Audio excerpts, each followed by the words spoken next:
மீண்டுமாய் உங்கள் யாவரையும் சந்திப்பதிலும் மிக்க மகிழ்ச்சி. இந்த நாளில் அப்போஸ்தலனாகிய யோவான் எழுதின சுவிசேஷம், இங்கிலீஷ்ல காஸ்பல் அக்கார்டிங் டு ஜான் என்று சொல்வார். இன்றைக்கு நான் எடுக்க போறது இன்ட்ரோடக்ஷன் தான். காஸ்பல் அக்கார்டிங் டு ஜான் அல்லது gospel according to Matthew, gospel according to Mark. Gospel ஒண்ணுதான், ஆனா யோவானுடைய பார்வையிலே சுவிசேஷம் எப்படி, மத்தேயுடைய பார்வையிலே சுவிசேஷம் எப்படி, மார்க்குடைய பார்வையிலே சுவிசேஷம் எப்படி, லூக்காவுடைய பார்வை எப்படியாக இருந்தது, அதுதான் இன்னைக்கு நம்ம படிக்க போறோம். இன்னைக்கு யோவான்ல இருந்து நம்ம படிக்க போறோம், யோவான் புத்தகம். இதுக்கு முன்னாடி நான் லூக்கா எடுத்திருக்கிறேன். ஆனா இன்ட்ரோடக்ஷன் ஆனபடினால சில பேசிக் இதுகளை உங்களோடு பகிர்ந்து கொள்ள விரும்புகிறேன். ரொம்ப முக்கியமான காரியங்கள் நிறைய நம்ம புதிய ஏற்பாட்டுல கற்றுக்கொள்ள வேண்டிய அநேக காரியங்கள் உண்டு. அவைகளை உங்களுக்கு தொகுத்து கொடுத்திருக்கிறேன். யோவான் எழுதின சுவிசேஷம். இது யோவான் எழுதினது, ஆண்டவர் அவருக்கு வெளிப்படுத்தினது, ஆண்டவரை அவர் எப்படியாக பார்த்தார். அதான் இன்னைக்கு இன்ட்ரோடக்ஷன், முகவுரை. இதுல இன்ட்ரோடக்ஷன்ல யோவான் இந்த சுவிசேஷ புத்தகத்தை குறித்து நான் பார்க்கிறோம். முக்கியமாக யோவான் புத்தகம் இயேசு கிறிஸ்துனுடைய தெய்வீக தன்மையை பிரதிபலிக்கும் ஒரு புத்தகம். நிறைய சம்பவங்கள் இருக்குது. ஐ ஆம் தட் ஐ ஆம், இருக்கிறவராகவே இருக்கிற. மோசேட்ட ஆண்டவர் சொன்னார்ல, அதே வார்த்தையே இங்க நானே என்று 7 நானேக்களை பார்க்கலாம். இருளுக்கும் வெளிச்சத்திற்குள்ள வித்தியாசம். சில அற்புதங்களை பார்த்தீங்கன்னா அற்புதங்களாவது விட இருக்காது. இப்போ சமாரிய ஸ்திரீ கிட்ட நடந்தது ஒரு சம்பவம், ஆனா அதுல இருந்து ஆண்டவர் ஒரு டீச்சிங்கை கொடுக்கறத பார்க்கலாம். நான் கொடுக்கும் தண்ணீரை கொடுக்கிறவனுக்கு ஒரு காலம் தாகம் உண்டாகாது. நிக்கதேமு வந்தாரு, அங்க மறுபடியும் பிறப்பதை பற்றி ஒரு டீச்சிங். ஆழமான, ஆரோக்கியமான, பயங்கரமான டீச்சிங் உள்ளுக்கு இருந்துகிட்டு இருக்குது. லோகோஸ் என்று சொல்வார்கள், இயேசுவின் தெய்வீக அடையாளம். நான் இருக்கிறேன். யோவான்னா எல்லாருக்கும் தெரியும், 1ஆம் அதிகாரம். ஆதியிலே வார்த்தை இருந்தது. Full stop, full stop. யோசிச்சு பாருங்க, ஆதியிலே வார்த்தை இருந்தது. அது நான் இன்னைக்கு அங்கெல்லாம் போக மாட்டேன், ஏன்னா நிறைய நம்ம புதிய ஏற்பாட்டுல கற்றுக்கொள்ள வேண்டிய விஷயம் இருக்கு. புதிய ஏற்பாட்டுல நமக்கு சொன்ன வண்ணமாக 27 புத்தகங்கள் உண்டு. நான் முன்னாடி சொல்லி கொடுத்திருக்கிறேன். இது ஒரு கட்டடமாக ரோமர்ல ரிவிஷன் எடுக்கும் பொழுது கூட காண்பித்தேன். ஆனா இன்றைக்கு நிறைய புதிய நபர்களும் இந்த பாடத்திற்கு இது தேவை என்கிறபடினால அந்த கட்டடத்தை திரும்ப கட்டி காண்பிக்க விரும்புகிறேன். புதிய ஏற்பாடு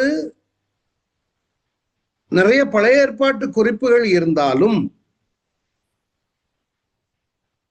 அதனுடைய அடிஸ்தானம் என்று சொல்லும் பொழுது 4 புத்தகங்கள் இருக்கின்றன, சுவிசேஷ புத்தகங்கள். மத்தேயு, மார்க்கு, லூக்கா, யோவான்.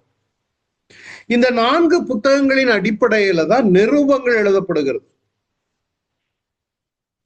இந்த 4 புத்தகங்களையும் வேதாகமத்திலிருந்து புதிய ஏற்பாட்டிலிருந்து எடுத்து விட்டோம் என்றால் நிருபங்களுக்கு அர்த்தமே இருக்காது. 4 புத்தகங்களும் ஒரு நபரை குறித்தே எழுதப்பட்டிருக்கிறது. ஆனா 4 விதமான கோணங்கள். அதுல முக்கியமாக யோவான் மற்ற 3 புத்தகங்களை விட வித்தியாசமான கோணத்தில் எழுதப்பட்டது. மத்தேயு, மார்க், லூக்கா இவைகளை சினாப்டிக் காஸ்பல்ஸ் என்று சொல்வார்கள், ஒரு ஒத்த சுவிசேஷ புத்தகங்கள். இந்த மத்தேயு, மார்க், லூக்கா, யோவான் இந்த ஃபவுண்டேஷனுக்கு மேலதான் சபை ஸ்தாபிக்கப்படுகிறது. என்ன?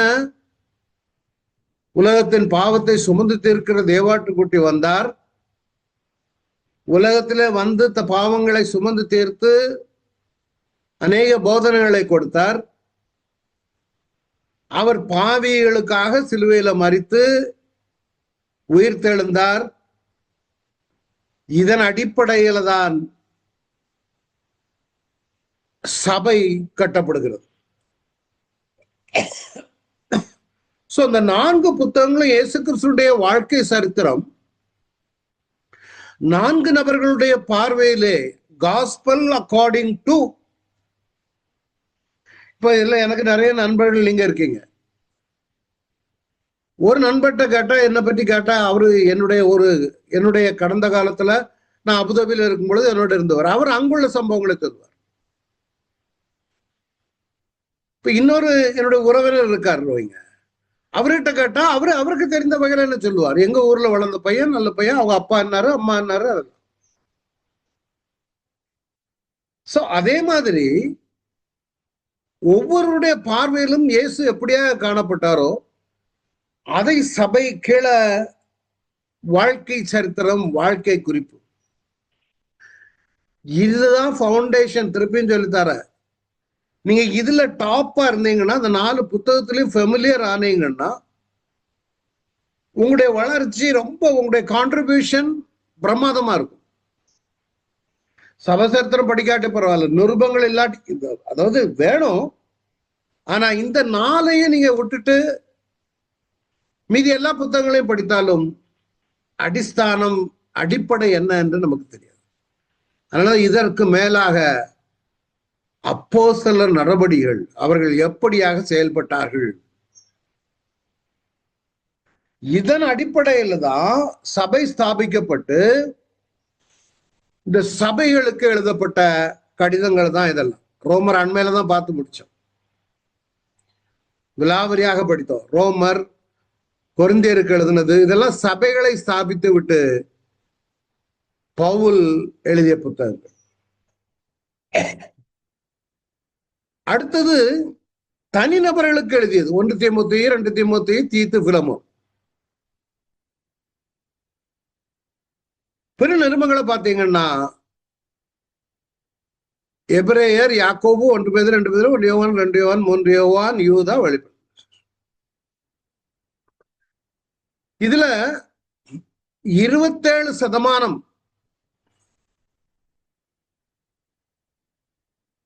எழுதுனது பவுல் தான். மொத்தம் 26 புத்தகங்கள்ல, 27 புத்தகங்கள்ல பவுல் எழுதிய மொத்த புத்தகங்கள் 27. 27%. மற்றவங்க எல்லாம் கொஞ்சம் கொஞ்சம் எழுதியிருக்கிறாங்க. நிருபங்கள் இவர் அப்போஸ்தலர் நடபடிகள்ல ஒவ்வொரு ஊரா போய் சபைகளை ஸ்தாபித்து அங்கு மூப்பர்களை ஏற்படுத்தி திருப்பி வந்து அந்தந்த ஊருக்கு அவர் கடிதம் எழுதுகிறது தான் நிரூபங்கள்.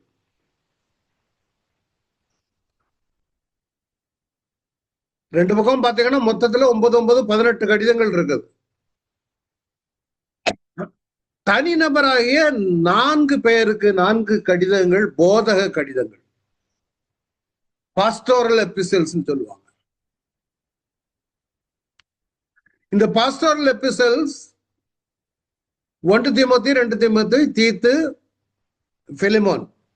அதாவது பிலிமோனுக்கு வந்து ஒரு பாஸ்டோரல் எபிசல் போதகருக்கு எழுதப்பட்டதாக இருந்தாலும் அது தனிப்பட்ட நபருக்கு என்று எழுதப்பட்டது. அதே நேரத்துல தீமோத்தேயு எடுத்தீங்கன்னா சபையில எப்படி நீ தலைவர்களை ஸ்தாபிக்க வேண்டும், சபையை எப்படி நிர்வகிக்க வேண்டும், தவறான போதகங்களிலிருந்து எப்படி தங்களை காத்துக்கொள்ள வேண்டும். 1 தீமோத்தேயுல. 2 தீமோத்தேயு அதே தீமோத்தேயுக்கு எழுதும் பொழுது அங்கும் இதே விளக்கங்களை கொடுக்கிற, சபையை எப்படியாக கட்டி காக்க வேண்டும். அப்புறம் தீத்துக்கு எழுதும் போது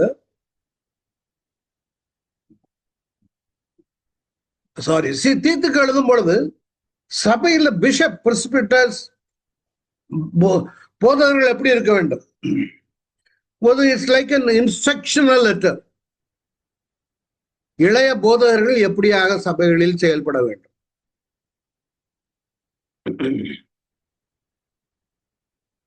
இது போதக கடிதங்கள். இதுல மற்ற கடிதங்கள்ல பாத்தீங்கன்னா, இப்ப எபேசியர், பிலிப்பியர், கொலோசியன்ஸ், பிலிமோன், இதெல்லாம் எங்க இருந்து எழுதப்பட்டதுன்னா சிறைச்சாலையில் இருந்து எழுதப்பட்ட புத்தகம். பிரிசன் எபிசல்ஸ் சொல்லுவாங்க. இதெல்லாம் எபேசியர், பிலிப்பியர், கொலோசியர், பிலிமோன். பிலிமோன் ஒரு தனிநபருக்கு எழுதுகிறார். ஓடி வந்த ஒரு அடிமையை குறித்து திருப்பி முதலாளிக்கு எழுதுவது. இதுல நம்முடைய நாயகன் யாரு? யோவான், அப்போஸ்தலன் நாயகன். 2 யோவான் உண்டு, ஞாபகம் வச்சுக்காங்க. நிறைய பேர் கன்ஃபியூஸ் ஆவாங்க.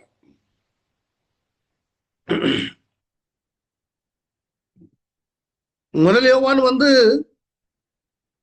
வனாந்தரத்தில் வழியை ஆயத்தப்படுத்த வந்த யோவான். யோவான் ஸ்நானகன், அது வேற. இது அப்போஸ்தலனாகிய யோவான், இயேசுவுக்கு உறவினன். இப்ப இந்த புத்தகங்கள்ல நீங்க பாத்தீங்கன்னா,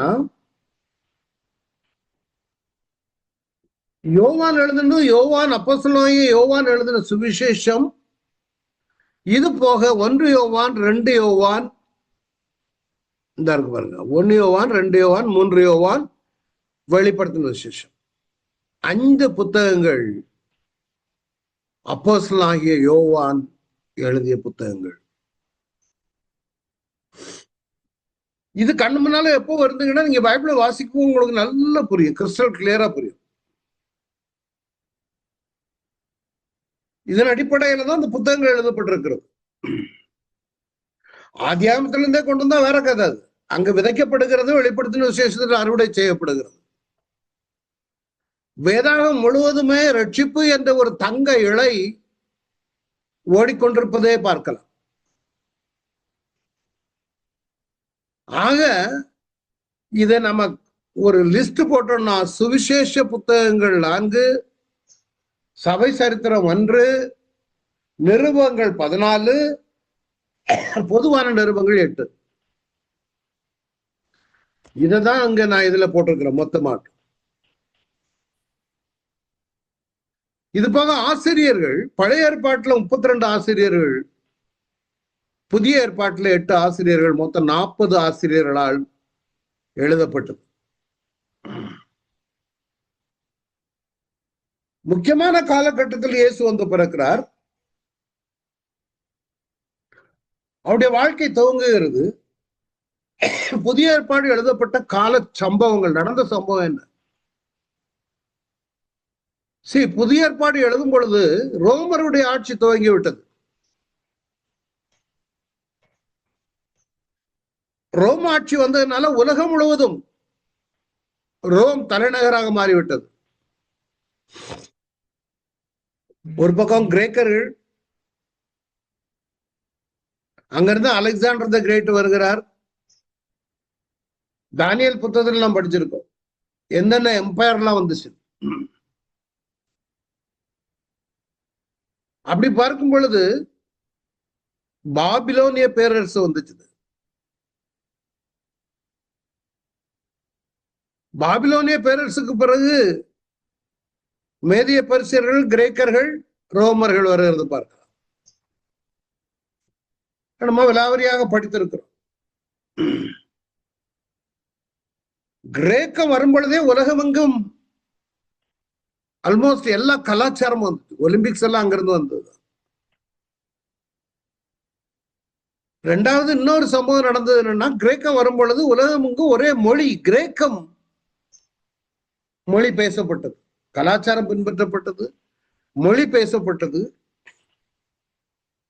ரோம ஆட்சி வரும் பொழுது நிறைய அனைத்து சாலைகளும் ரோமுக்கு சொல்லுவார்கள்.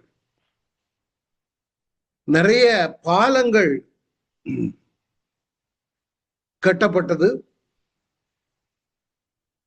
சாலைகள் புதிய புதிய சாலைகள் உருவானது, ஈஸியாக பயணம் பண்ணுவதற்கு லகுவாக இருந்தது. எருசலேம்ல ஏதோ ஆலயம் கட்ட துவங்கினார். யூதர்களுக்கு ராஜாவாக இருந்து கொண்டிருக்கிறார். இந்த சமயத்துலதான் இயேசு கிறிஸ்து வந்து பிறக்கிறார். அதான் கலாத்தியர் 4:5 சொல்லுது, காலம் நிறைவேறின போது ஸ்திரீயின் இடத்தில் பிறந்தவரும் நியாய பிரமாணத்திற்கு கீழானவருமாகிய தம்முடைய குமாரனை தேவன் அனுப்பினார். என்ன காலம் நிறைவேறிச்சு? என்ன காலம் நிறைவேறிச்சது? ஏன்னா ஸ்திரீயினிடத்தில் பிறந்தவர், அவர் மேசியா, அவர் உலகத்தின் ரட்சகர். எருசலேம்ல மாத்திரம் இல்ல, உலகத்தின் பாவத்தை சுமந்து தீர்க்கிற தேவாட்டி குட்டி. இவரையன்றி வேறு ரட்சிப்பு இல்லை. இவர் பாவியலுக்காக பலியானார், பாவியலுக்காக சிலுவையிலிருந்து பரிந்து பேசினார். இப்படியான இவரை குறித்த சுவிசேஷ செய்தியை உலகத்திற்கு எடுத்து செல்வதற்கு ஒரு காலம் தேவைப்பட்டது. அது என்ன காலம்? முதலாவது மொழி. பவுல் ஊழியம் செய்தார்னா அவர் கிரேக்க மொழியை கொண்டு எல்லா இடமும் போய் பேசினார். So it was easy to carry the gospel to the world. உலகத்திற்கு கடந்து செல்ல முடிந்தது. இப்ப இத்தாலி தேசத்து அந்த ஸ்திரீ இருக்கிறா,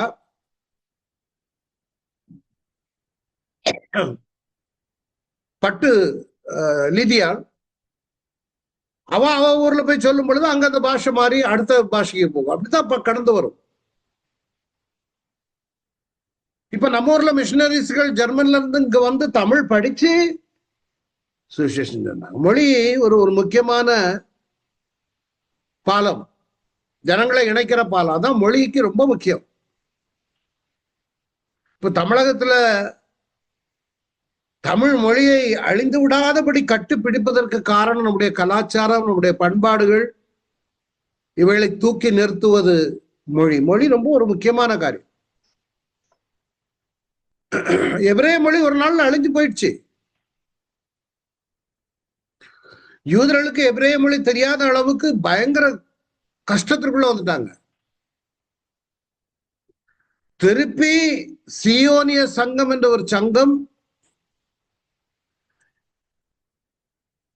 எபிரேய மொழிக்கு உயிர் கொடுத்து ஜனங்களுக்கு மத்தியில் அதை கற்றுக் கொடுத்து இன்றைக்கு மீண்டும் அதை தழைத்தோங்கி இருக்கிறது, துளிர்த்து விட்டது. அதே போல தமிழகத்துல தமிழ் மொழியை எடுத்துக்கிட்டீங்கன்னா அதை அழிப்பதற்கு முனைந்து கொண்டிருக்கிற ஒரு கூட்டம் உண்டு.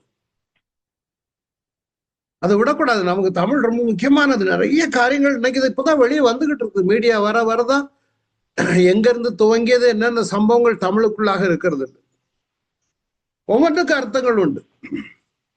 அதே மாதிரி காலம் நிறைவேறின பொழுது அவர் பிறப்பது, ஆண்டவர் இயேசுவை அனுப்புவதற்கு முக்கிய காரணம் பார்த்து கொண்டிருந்தார். தேவன் பார்த்தார். எந்த சமயத்துல போனா சுவிசேஷம் கடந்து செல்லும். அன்னைக்கு கடந்து செல்வதற்கு சாலைகள் அமைக்கப்பட்டிருந்தது. மொழி எல்லாராலும் பேசப்பட்டது. பவுல் எத்தனை 14 எபிரேயத்தையும் சேர்த்து 14 புத்தகங்கள் எழுதுகிறாருன்னா விளையாட்டு காரியமா? இன்றைக்கும் நம்முடைய கையில் இந்த புத்தகங்கள் தவழ்ந்து கொண்டிருக்கிறது. சும்மா ஒன்னும் சுவிசேஷம் நம்மகிட்ட வரலையா? எல்லாம் தேவன் பிளான் பண்ணி கொண்டு வந்திருக்கிறார். ஒவ்வொன்று எழுதும் பொழுது திட்டத்தோடு எழுதப்பட்ட புத்தகங்கள், ஒன்றுக்கொன்று குறைவின்றி இருக்கும். இப்ப ஆண்டவர் அங்கிருந்து எகிப்துல இருந்து அழைத்து கொண்டு வந்தாருன்னா சும்மா வனாந்தரத்துல கூட்டி கொண்டு வந்து விட்டு கானான் தேசத்துல கொண்டு விடல. வார வழியிலேயே அவங்களுக்கு பாடம் கத்து கொடுத்து எப்படி குயவன் களிமண்ணை பிசைந்து தனக்கு விரும்புகிற வண்ணமான ஒரு பாத்திரமாக வணைகிறான், அதே போல அவர்களை வணைந்து கீழ்ப்படியாதவர்களை அங்கங்கே தலையில தட்டி, காலம் நிறைவேறின பொழுதுதான் இயேசுவை அனுப்புகிறார். இன்னொன்னு, நம்ம புதிய ஏற்பாடு படிக்கும் பொழுது சில முக்கியமான இடங்களை குறித்து நீங்கள் அறிந்திருக்க வேண்டும். அப்பதான் அந்த சுவிசேஷ புத்தகம் படிக்கும் பொழுது உங்களுக்கு சுலபமாக புரியும். தமிழ்நாட்டை குறித்து தெரிஞ்சா நம்ம இங்க திருநெல்வேலியில இருந்து வள்ளியூர் போறோம், நாங்குநேரி போறோம், இல்ல நாகர்கோயில இருந்து பாத்தீங்கன்னா வள்ளியூர், நாங்குநேரி, ஒவ்வொரு ஊரா போகும். தெரிஞ்சவங்களுக்கு ஈஸியா புரியும். அதே மாதிரி இயேசுவின் நாட்களில் இஸ்ரேல் தேசம் அப்படி இருந்தது. முன்னாடி காட்டியிருக்கிறது. ஆனா நமக்கு இங்க தேவை. ஒவ்வொரு இடங்களும் அந்தந்த சமயங்கள்ல காட்டப்படும். பழைய ஏற்பாட்டுல இஸ்ரேல் தேசம் வடபகுதி தென்பகுதி ரெண்டாக பிரிந்தது. இஸ்ரேல், யூதேயான் 10 கோத்திரமும் 2 கோத்திரமும். ஆனா புதிய ஏற்பாட்டின் காலத்துல வெவ்வேறு தக்கப்போலிஸ், பெரேயா, இத்ரேயா, இந்த மாதிரி பிரிவுகள் இருந்தது. அதுதான் புதிய ஏற்பாட்டு ஆசிரியர்கள் எழுதுவதை பார்க்கலாம். இங்க முக்கியமாக நம்ம தெரிந்து கொள்ள வேண்டியது, இது கலிலேயா கடல். கலிலேயா கடலை சுற்றி உள்ள நகரங்கள் உண்டு. கோராசின், கப்பர்நகும், திபேரியு, பெத்சாய்தா. இந்த பெத்சாய்தா ஊர்க்காரங்க யார் யாரு? கானா ஒரு கல்யாணம், நாசரேத்தூர்ல அவர் வளர்ந்தார். சமாரியாவில் இந்த சமாரிய ஸ்திரீயை சந்தித்து ஜீவ தண்ணீரை குறித்து பேசினார். பழைய ஏற்பாட்டுல எப்படி நான் அதுல சொல்லிக்கிட்டு இருந்தேன்னு நினைக்கிறேன். ஆமா, கானான் தேசத்திற்குள்ள நுழைவதற்கு முன்பதாக அவர்களுக்கு பிரமாணங்களை கொடுத்து, அவர்களுக்கு மேக ஸ்தம்பத்தினாலும் அக்னி ஸ்தம்பத்தினாலும் வழி நடத்தி, எப்படி வழிபாட்டு கூடாரத்துல ஊழியம் செய்ய வேண்டும் என்பதெல்லாம் சொல்லி கொடுத்துதான் அவங்க யோர்தான் நதியை கடந்து அப்புறத்துக்கு போனாங்க. அங்க போய் தேசத்தை சுதந்திரித்தார்கள். எல்லாம் சூப்பரா அழகா ஆர்கனைஸ்ட். பல ஆயிரம் வருடங்களுக்கு வித்தியாசங்கள் இருந்தாலும் தேவன் எல்லாவற்றிலும் கட்டுப்பாடோடு இருக்கிறார் என்பதை அங்கு பார்க்கலாம். அதே மாதிரிதான் இங்கேயும் மேசியா வர வேணும். மோசே சொல்லியாச்சு, ஒரு மேசியா வருவார், தன்னை போல ஒரு தீர்க்கதரிசி வருவார். அப்போ இந்த திட்டமும் தெளிவுமாக எல்லாம் செய்து கொண்டிருக்கிறபடினா நாமும் அதை திட்டமும் தெளிவுமாக படிப்பது நமக்கு நல்லது. இது மத்திய தரைக்கடல், நான் முன்னாடியே எடுத்திருக்கிறேன், என்னாலும் உங்களுக்கு சொல்ல விரும்புகிறேன். இதுதான் யூதயா ஏரியா. எருசலேம் ரொம்ப முக்கியம், பெத்லகேம் ரொம்ப முக்கியம். பெத்தேல் இங்க இருக்குது, எரிகோ இங்க இருக்குது. எருசலேம் தேவாலயத்துல இப்போ பண்டிகை சமயங்களில குந்திரிக்கம் போட்டாங்கன்னா இந்த ஸ்மெல் இந்த ஏரியா முழுவதும் ஸ்மெல் இருக்கும். அந்த அளவுக்கு நறுமணம் வீசும். இந்த ஒவ்வொரு இடங்களும் இது சவக்கடலை சுற்றியுள்ள இடங்கள். இங்கதான் மார்த்தா மரியாளுடைய வீடு இருக்கிறது. ஒலிவமலை இங்க இருக்கிறது. எருசலேமை பார்த்து கண்ணீர் விட்ட இடம் இந்த இடத்துல இருக்கிறது. இவர் சமாரியா, இங்க இருந்து சமாரியா போகல, இங்க இருந்து இந்த பக்கம் இங்க இப்படி கிராஸ் பண்ணி போவார். ஏன் போனார்? போகிற சமயங்கள்ல படிப்போம். அவர் பிறந்த வளர்ந்த ஊர் இந்த இடம் கலிலேயா சுற்றி தான் நிறைய சம்பவங்கள் இருக்கு, இன்ட்ரெஸ்டிங்கா இருக்கும். சோ இந்த சவக்கடலையும் கலிலேயா கடலையும் இணைப்பதுதான் யோர்தான் நதி. இந்த யோர்தான் நதியில தான் யோவான் ஞான ஸ்நானம் கொடுப்பதை பார்க்கலாம். இந்த இடங்கள் ரொம்ப முக்கியமானது. மலைகளும் பள்ளத்தாக்குகளும் இருந்த இடம் இங்க கொடுத்திருக்க பாருங்க, இந்த மேப்ல ஒவ்வொரு இடம். இந்த சீகேம்லதான் யோசுவாவுடைய நாட்களில் பலிபீடம் இருந்தது. அங்கதான் கூடுவாங்க. தேசம் ரெண்டு பட்ட பொழுது இஸ்ரேல் ராஜா பெத்தேலுக்கு மாத்திட்டார். அதெல்லாம் பழைய ஏற்பாட்டு கதைகள். இதுல முக்கியமா நாங்க அறிந்து கொள்ள வேண்டியது என்னன்னா, கலிலேயா, சமாரியா, யூதேயா, இது மத்திய பகுதி. ஜனங்கள் கீழ்ப்படியும் பொழுது காற்று மேற்பகுதியிலிருந்து அடிக்கும். அடிச்சா செழிப்பு வரும். இங்க இருந்து மத்திய தரைக்கடல் இருந்து ஜனங்கள் கீழ்ப்படியாமல் இருப்பார்களானால் இந்த பக்கம் வனாந்தரம், கிழக்கு பகுதியிலிருந்து காற்று வந்தால் வறண்ட நிலமாக மாறிவிடும். அது மாதிரி வடக்கு பகுதி, இது பனிப்பிரதேசம், எர்மோன் மலை உள்ள இடம். தெற்கு பகுதி ஆப்பிரிக்கா தேசம். கீழ்ப்படுகிற பட்சத்தில் வடக்கிலிருந்து காற்று வருமானால் குளிர்ந்த காற்றை கொண்டு வந்து தேசம் செழிப்பாக இருக்கும். கீழ்ப்படியாத பட்சத்தில் தெற்கு பகுதியிலிருந்து காற்றடித்து வெட்டு கிளிகளை கொண்டு வரும்.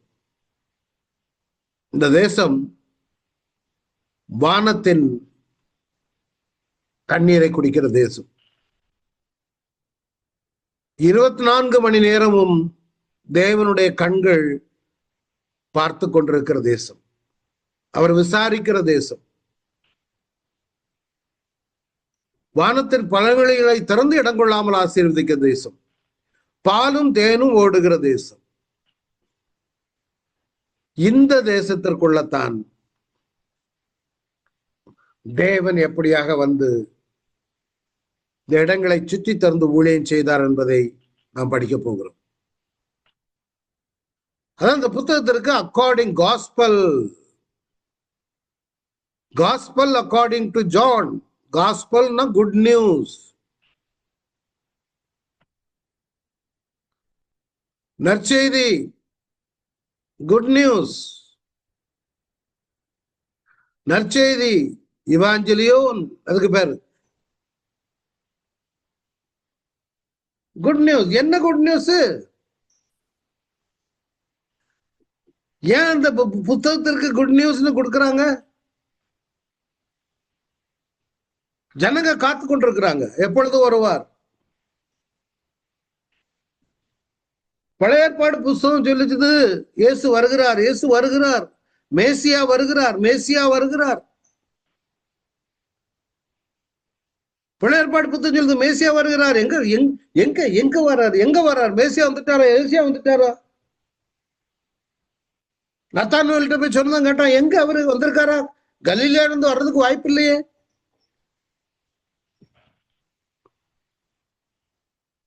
அதனாலதான் சுவிசேஷம் சொல்லுச்சு, இயேசு வந்து விட்டார்.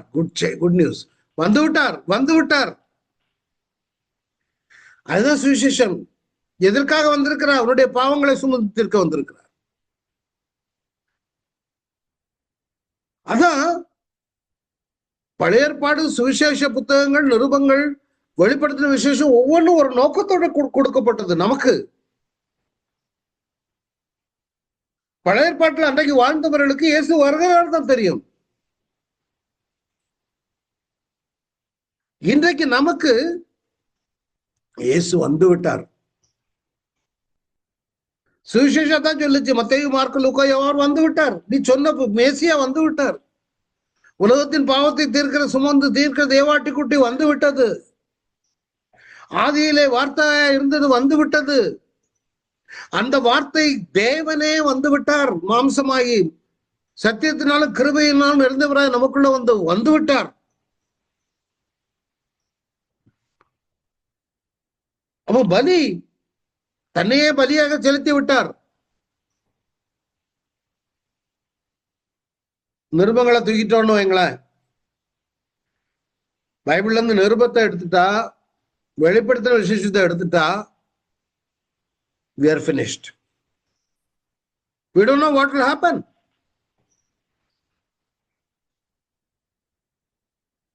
நாம இப்ப நிருபங்கள் இயேசு எப்போ வரப்போகிறார்னு காத்து கொண்டிருக்கிறோம்.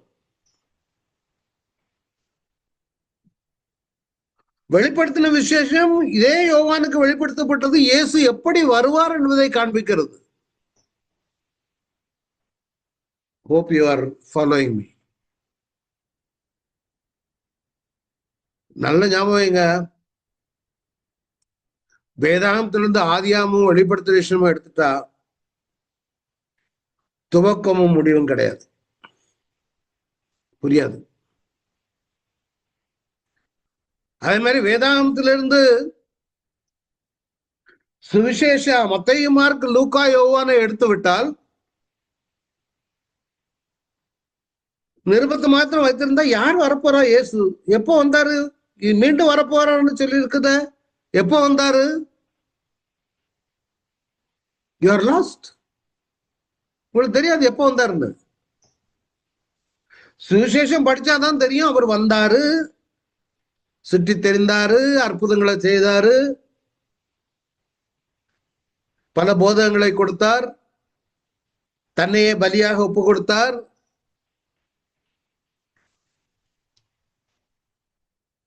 சபை சரித்திரத்தை படிச்சா தெரியும். பேதுரு, நீங்கள் சிறுவையில் இருந்த இயேசுவையே தேவனும் ஆண்டவரும் ஆக்கினார். சரி, அப்போஸ்தலர் நடவடிக்கை எடுத்தாலும் அங்க உங்களுக்கு சபை சரித்திரம் கிடையாது, அங்கேயும் போதம் இருக்குது. வேத வாக்கியங்கள் எல்லாம் தேவ ஆவியானவரால் அருளப்பட்டிருக்குன்னா இதுதான். வெளிப்படுத்தின விசேஷம் எடுத்துட்டா நம்ம எங்க போறோம்னு தெரியாது. You don't know your destination.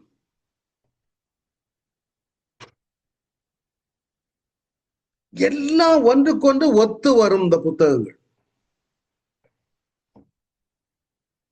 அதுலயும் யோவான விசேஷமா எடுத்தீங்கன்னா, யோவான் எழுதின சுவிசேஷம் அவரை தேவனாக காண்பிக்கிறார். திரியேகம்னா அர்த்தம் என்ன? இயேசு முழுமையாக மனிதன், இயேசு முழுமையாக தேவன். அதான் யோவான் சுவிசேஷம். இயேசுவை அவ்வளவாக தெள்ள தெளிவாக காண்பித்திருக்கிறார். நம்ம சொல்லுவோம் திரியேக தேவன் ட்ரினிட்டியை குறித்து ஒரு பெரிய குழப்பத்தில் இருக்குது. நாம படிக்கும் போது நிறைய ஆண்டவர் புலப்படுத்துவார். ஜெபத்தோடு வாங்க, நிறைய புதிய நபர்களை அழைத்து கொண்டு வாங்க. அடுத்தது, பழைய ஏற்பாட்டு பலிகளுக்கும் சுவிசேஷ புத்தகங்களுக்கும் ஒரு கம்பாரிசன் கொடுத்திருக்கிறார். மத்தேயு ஒரு குற்ற நிவாரண பலியை போல உள்ளது. மார்க்கு பாவ நிவாரண பலி. லூக்கா சமாதான பலி. யோவான் தகன பலி. தகன பலி is the burnt offering. Mark பாவ நிவாரணம், சின் ஆஃபரிங், குற்ற நிவாரண பலி. ஏன் எப்படி கொடுக்கிறாருன்னா, அதை யாரை பெற்றுக் கொள்ளுகிறாங்களோ, யாருக்கு எழுதப்பட்டதோ அவர்களை மனதில் வைத்து எழுதப்பட்டது. அந்தந்த புத்தகங்கள் படிக்கும் பொழுது நம்ம விளக்கமாக படிக்கலாம். நம்ம ஏற்கனவே சொல்லி இருக்கிற 5 வகையான பலிகள் உண்டு. Burnt offering, meal offering, peace offering, sin offering, trespass offering. இதுல போஜனம் இல்லை. சுவிசேஷ புத்தகங்கள் எழுதப்பட்டதனுடைய நோக்கம், அதனால அக்கார்டிங் டு நம்ம தமிழ்ல மத்தேயு எழுதின சுவிசேஷம், எல்லா சுவிசேஷம் தான் எழுதியிருக்காங்க. மத்தேயு எழுதின சுவிசேஷம், மத்தேயுட பார்வையில பட்ட சுவிசேஷம். மத்தேயு என்ன நோக்கத்தோடு எழுதினா தெரியுமா? அவர் ஒரு யூதன், தன்னுடைய ஜனத்தை சேர்ந்தவர்களுக்காக ஏன்னா அவன் கன்ஃபியூஷன்ல இருக்கிறாங்க. இவன் யாருடா அந்த ஆளு? நம்ம தாவீதை போல ஒரு ராஜா வருவார்னு எதிர்பார்த்து கொண்டிருந்தோம். இந்த ஆளு கழுதையில, அவன் குதிரையில வந்து யுத்தம் பண்ணி ஜெயிச்சு ஒரு தேவராஜ் பெரிய ஒரு ஆட்சியை மீண்டும், அதாவது என்னன்னா தாவீதின் பொற்காலம் சொல்றது கோல்டன் எரா ஆஃப் டேவிட். இன்றைக்கு அதை தான் எதிர்பார்த்து கொண்டிருக்கிறாங்க யூதர்கள். தாவீதின் ஆட்சி காலம் பொற்காலம். அப்போ இயேசு வரும்பொழுது அவங்க எதிர்பார்த்தது ஒரு ராஜாவாக சுற்றி வந்து சுற்றியுள்ள தேசங்கள் எல்லாம் அடிமைப்படுத்தி, கிரேக்கர்களை அடிமைப்படுத்தி, ரோமர்களை அடிமைப்படுத்தி மீண்டும் ஒரு பொற்காலம் வரும் என்று காத்து கொண்டிருக்கும் பொழுது இந்த ஆள் குதிரையில வர்றதுக்கு பதிலாக கழுதையில வந்துட்டு இருக்கார். யுத்தத்துக்கு செல்லுவதற்கு பதிலாக ஏழை ஜனங்களோடு கூட நடந்து கொண்டிருக்கிறார். அவங்களுக்கு சாப்பாடை கொடுத்துக்கிட்டு கடற்கரை ஓரங்கள்ல மீன் பிடிக்கிற கூட்டத்தோடு கூட அலைஞ்சுக்கிட்டு இருக்காரு. சோ அவங்களால அத்தனை சுலபமாக இந்த மனிதனை ஏற்றுக்கொள்ள முடியல. அதனாலதான் இவ்வளவு தூரம் கொண்டு போய் அவரை மேல சிலுவையில ஏத்துனாங்க. புரியுதா? அப்பதான் இந்த வரிவலி வசூலிக்கிற மத்தேயு யூதன் அவன் சொல்லுகிறான், நீங்கள் எதிர்பார்த்திருக்கிற ராஜா இந்த இயேசு.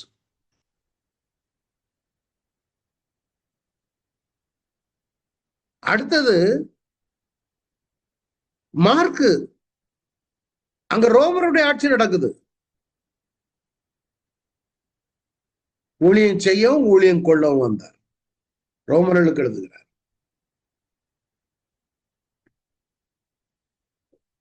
கிரேக்க ஞானிகளுக்கு எழுதுகிறார். லூக்கா டாக்டர், அவர் கிரேக்கன்.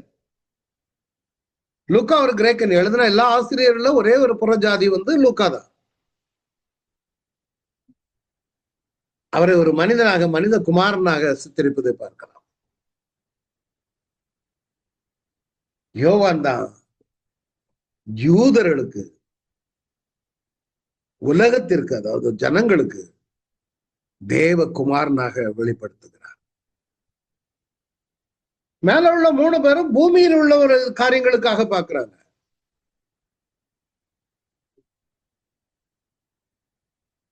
இவர்கள் இப்ப இந்த மத்தேயு, மார்க், லூக்கா இந்த இன்ட்ரோடக்ஷன் வேணும். இது இல்லாம நான் நேர போனா ஏதோ நான் பைபிள் ஸ்டடி நானும் எடுக்கன்னு சொல்லி எடுத்துட்டு போய் உங்களை கொண்டு தள்ளிட்டு போயிடலாம். அப்படி இல்லை.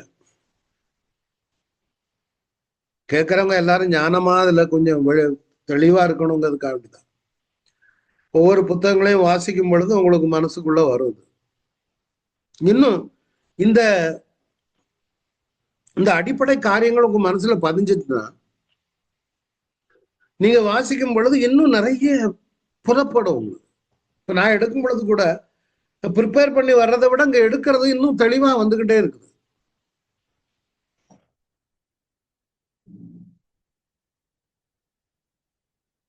ஏன்னா அந்த காலகட்டங்கள்ல யூதர்கள் இருக்காங்க, ரோமர்கள் இருக்காங்க, கிரேக்கர்கள் இருக்காங்க. இந்த இடங்கள் எல்லாம் ஊழியம் செய்தவர் பவுல்.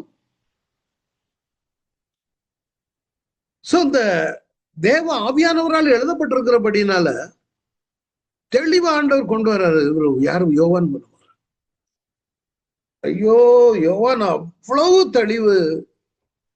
வானத்திலிருந்து வந்த கர்த்தர்னு கொரிந்தியர்ல பவுல் எழுதுகிறார். 2ஆம் ஆதாம் எப்படி வந்தாருங்கிறது தான் நம்ம. அப்ப மத்தேயு புத்தகம் யூதர்களுக்கு எழுதப்பட்டது. அடுத்தது இயேசுதான் மேசியா என நிரூபிக்க எழுதப்பட்ட ஒரு புத்தகம். மெஷியாக், அபிஷேகம் பண்ணப்பட்டவர். இதை நம்ம அவங்க எதிர்பார்த்துக்கிட்டே இருக்காங்க. ஒரு கன்னியை கற்போதியாக குமாரனை பெறுவாள், இயேசு என்று பெயரிடுவாக. இம்மானுவேல், தேவன் நம்மோடு இருக்கிறார். இம்மானுவேல் வார்த்தை பவுல் மத்தேயு எழுதுறார். இம்மானுவேல், தேவன் நம்மோடு இருக்கிறார். எவ்வளவு ஃபுல் ஸ்டாப். தேவ மனிதன் போல தேவன் நம்மோடு இருக்கிறார். God is with you. யோவான் எழுதும் பொழுது the word is இந்த ஆதியிலே வார்த்தை இருந்தது, அந்த வார்த்தை தேவனோடு இருந்தது, அந்த வார்த்தை தேவனாய் இருந்தது. அவ்வளவுதான், அவ்வளவுதான். அதுக்கு மேல விளக்கம் வேண்டாம், பிரிக்காத.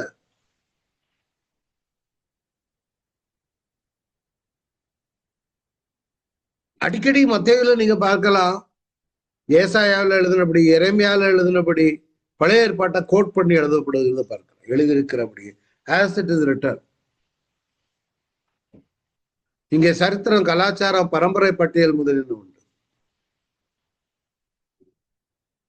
அடுத்தது மார்க் ஒரு சிறிய புஸ்தகம். நான் சொன்னேன், ரோமர்களை மனதில் கொண்டு எழுதப்பட்ட சிறிய புத்தகம்.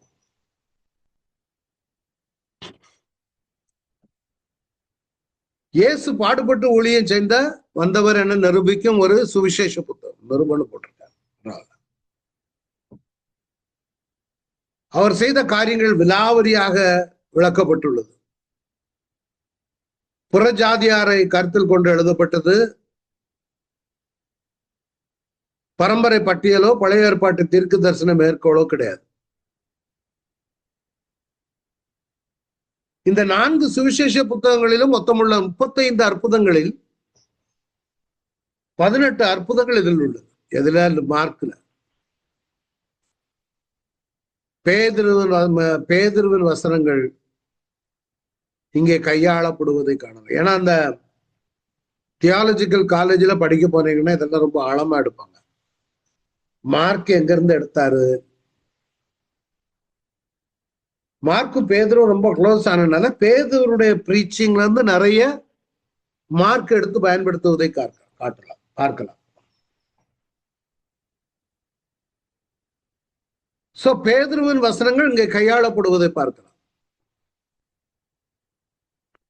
அடுத்தது லூக்கா. அவர் ஒரு டாக்டர். லூக்கா ஒரு பெரிய ரிசர்ச்.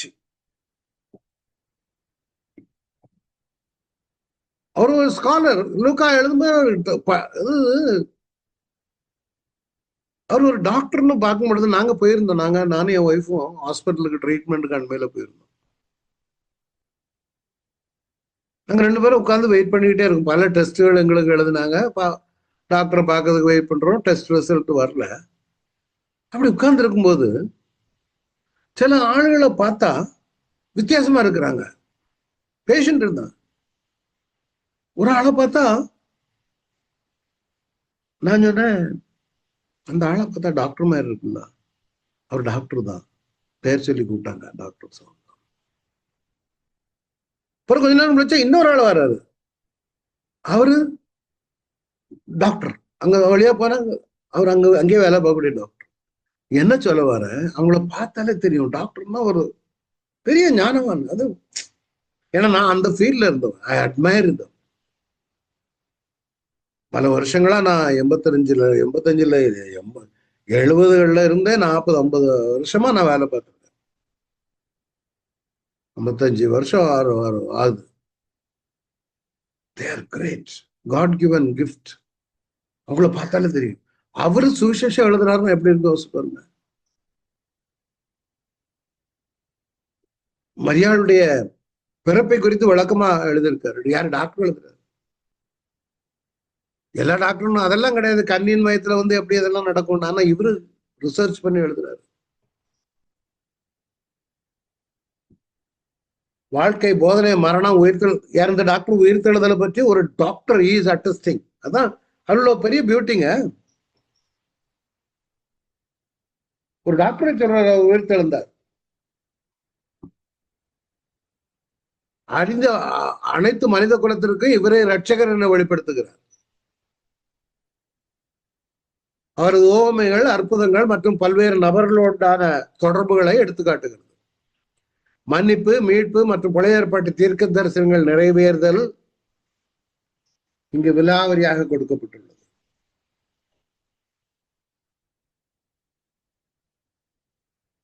ஒரு டாக்டரா இருந்தா அவருக்கு நான் சிம்பிளா தான் உங்களுக்கு சொல்லிக்கிட்டேன். 4வது யோவான் எழுதின சுவிசேஷம். AD 70க்கு பிற்பாடு எழுதப்பட்டது. இயேசு முழுமையாக தேவன், முழுமையாக மனிதன் என ஒரு நிரூபிக்கும் புத்தகம். He is a divine son of God. தேவனுடைய குமாரன் என்பதை நிரூபிக்கும் ஒரு புத்தகம். அவர் இருந்தவர், இருக்கிறவர், வரப்போகிறவர் என்பதை நிரூபிக்கும் ஒரு புத்தகம்.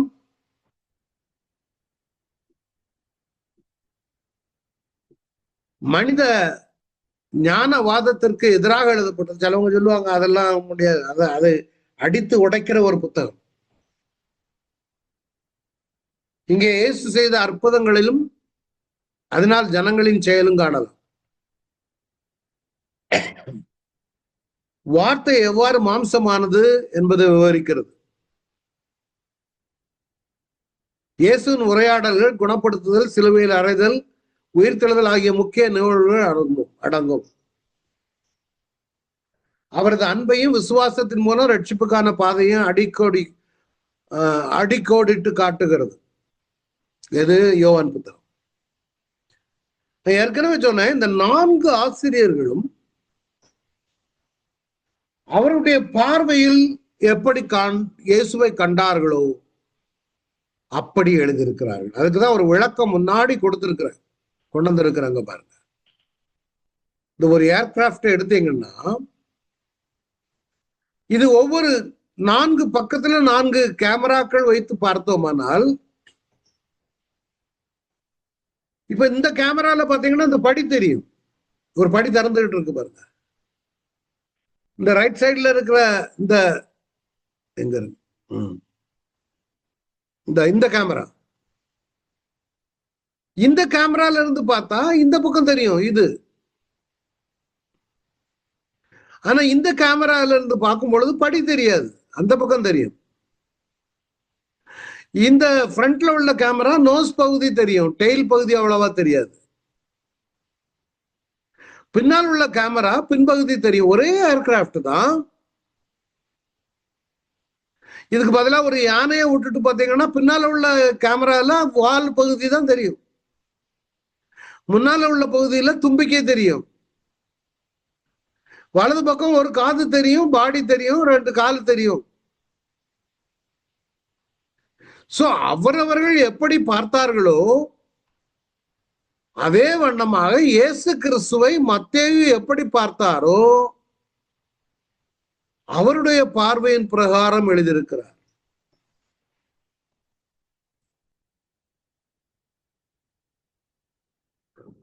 இரண்டாவது, மார்க் எப்படி பார்த்தாரோ அவருடைய பார்வையில அவர் எழுதியிருக்கிறார். லூக்கா எப்படி பார்த்தாரோ அவருடைய பார்வையில அவர் எழுதியிருக்கிறார். இந்த 3 பேரும் பூமியில் உள்ள சம்பவங்களின் அடிப்படையில தான் எழுதியிருக்கிறாங்க.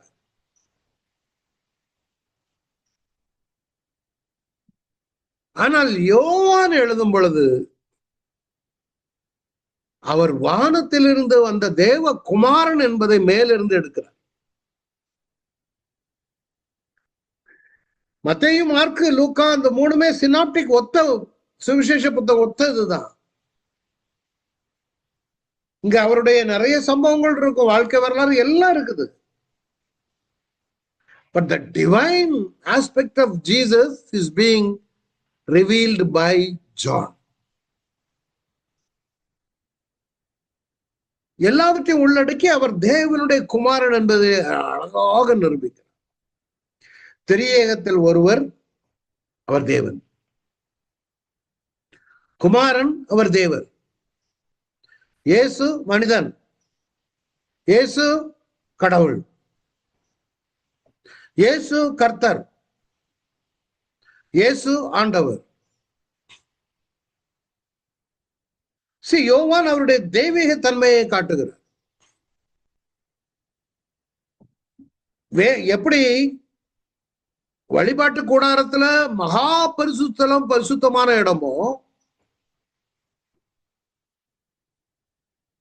அதே மாதிரிதான் யோவான் புத்தகமும்.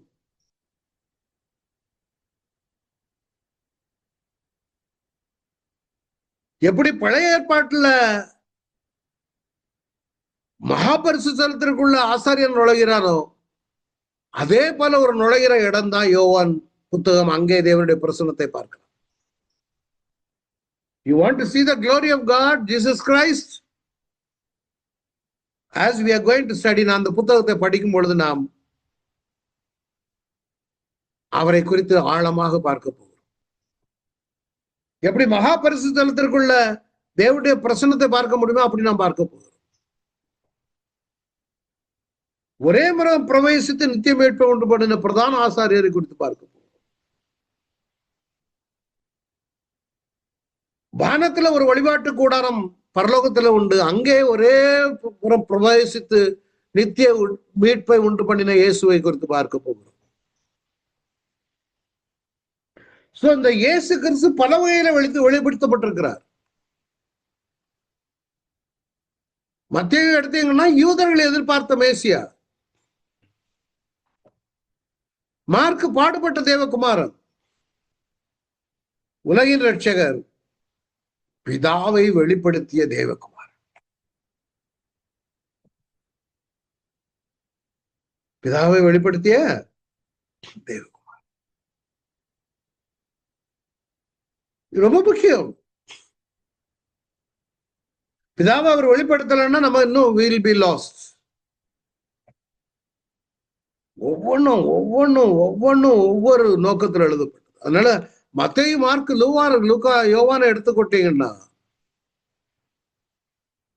ஒரு டீச்சர், ஆசிரியர் மத்தேயு, மார்க் ஒரு போதகர், லூக்கா சரித்திர ஆசிரியர், யோவான் தியாலஜியன், இறையியலாளர். மத்தேயுல பிரசங்கங்கள் இருக்கும், அற்புதங்கள் இருக்கும், ஓமானங்கள் இருக்கும். இங்கதான் டாக்டரின பாக்குறீங்க யோவான்ல. அதே போல இயேசு ராஜா, இயேசு ஊழியம் செய்ய வந்தார். இயேசு ஒரு முழுமையான மனிதன் லூக்காவில். ஆனா இயேசு தேவன், தெய்வீக தன்மையுடையவர். இயேசு என்ன சொன்னார், மார்க்ல இயேசு என்ன செய்தார், திரும்பவும் லூக்கா என்ன சொன்னார். ஆனா இயேசு எப்படிப்பட்டவர் என்பதை காண்பிக்கிறது. தத்துவங்களை பார்க்கணுமா, யோவானுக்கு போங்க. தெய்வீக தன்மையை பார்க்கணுமா, யோவான் வாசிக்கும் பொழுது பார்க்கலாம். இயேசு எப்படிப்பட்டவர் என்பதை அறிய வேணுமா, யோவான்ல வாசிக்கும். மற்றதெல்லாம் அவர் செய்த காரியங்கள், பூமியில் உள்ள காரியங்கள். இந்த 3 கேமராவும் பூமியில் உள்ள கேமரா. இது பரலோக கேமராவில இருந்து நம்ம படிக்க போறோம். புத்தகம் விசுவாசிகளுக்கு கொடுங்க மத்தேயுவை. அவிசுவாசிகிட்ட கொடுத்தா புரியுது கஷ்டம், ஜீனியாலஜி இருக்கும். மார்க் அவிசுவாசிகளுக்கு கொடுங்க, லூக்காவை அவிசுவாசி கொடுக்கலாம். யோவான் வளரும் விசுவாசிகளுக்குரியது. இறுதியாக யூதர்கள் மத்தேயும், ரோமர்களுக்கு மார்க்கும், கிரேக்கர்களுக்கு லூக்காவும், நம்ம எல்லாருக்கும் யோவான். உலகம் அனைத்து இது இல்லையான நம்ம நிலைமை கஷ்டம். அதனால இன்னும் நிறைய இருக்கிறது. ஒண்ணு காட்டிட்டு முடிக்கிறேன். வெளிப்படுத்துற விசேஷத்துல இயேசு கிறிஸ்து கர்த்தருக்கு சித்தமான இது அடுத்த வாரம் உங்களுக்கு நான் காண்பிக்கிறேன். ஏன்னா இது ஒரு நல்ல டாபிக். இத உங்களுக்கு வேணா ஒரு தடவை காட்டிடுறேன். இந்த மாதிரி வரும். இதனுடைய விளக்கங்களை அடுத்த வாரம் பார்க்கலாம். ஜெயிப்போம். ஆனா ஒரு ரிக்வெஸ்ட், உங்களுக்கு தெரிந்த நண்பர்களை அழைத்து கொண்டு வாங்க. ஒரு ஆளு ஒரு ஆத்மாவது கொண்டு வாங்க. ஜெபம் பண்ணுவோம். நல்ல ஆண்டவரே, இந்த வந்த ஒவ்வொரு தேவ பிள்ளைகளுக்காய் நன்றி. இயேசுவ நாமத்துல இவர்களை ஆசீர்வதிக்கிறேன். தேவனுடைய தெய்வீக தன்மையை வரும் நாட்கள்ல கண்டு வியந்து போதனைகளை கேட்டு கோட்பாடுகளை கேட்டு இன்னும் நீர் எப்படிப்பட்டவர் என்பதை கண்டு நாங்கள் கற்றுக்கொள்ள போகிறபடியா நன்றி செலுத்துகிறோம். அந்த ஒவ்வொருவரையும் ஆசீர்வதிங்க. இன்னும் அநேகரை அழைத்து கொண்டு வாருங்க. தொடர்ந்து இவர்கள் மூலம் அப்படி நாம் மயப்படட்டும். வாஞ்சையோடு வந்திருக்கிற இவர்களுக்கு தக்கதான பலனை கொடுங்க. தேவைகளை சந்திங்க. பலவீனப்பட்டவர்களுக்கு பலத்தை கொடுங்க. I bless them in the name of Jesus. I rebuke every sickness in the name of Jesus. இவருடைய தேவைகளை சந்திக்க வேண்டுமா ஜெபிக்கிறேன். ஐ bless all of them in the name of Jesus. ஒவ்வொருவரையும் ஆசீர்வதிங்க, வழி நடத்துங்க. அன்பு இயேசுவின் மூலம் ஜெபிக்கிறங்கள் நல்ல பிதாவே, ஆமென். என் ஆத்மாவே கர்த்தரை ஸ்தோத்திரி, என் முழு உள்ளமே பரிசுநாமத்தை ஸ்தோத்திரி. என் ஆத்மாவே கர்த்தரை ஸ்தோத்திரி, கர்த்தர் செய்த சகல உபகாரங்களையும் மறவாதே. ஆமென். Thank you all for coming.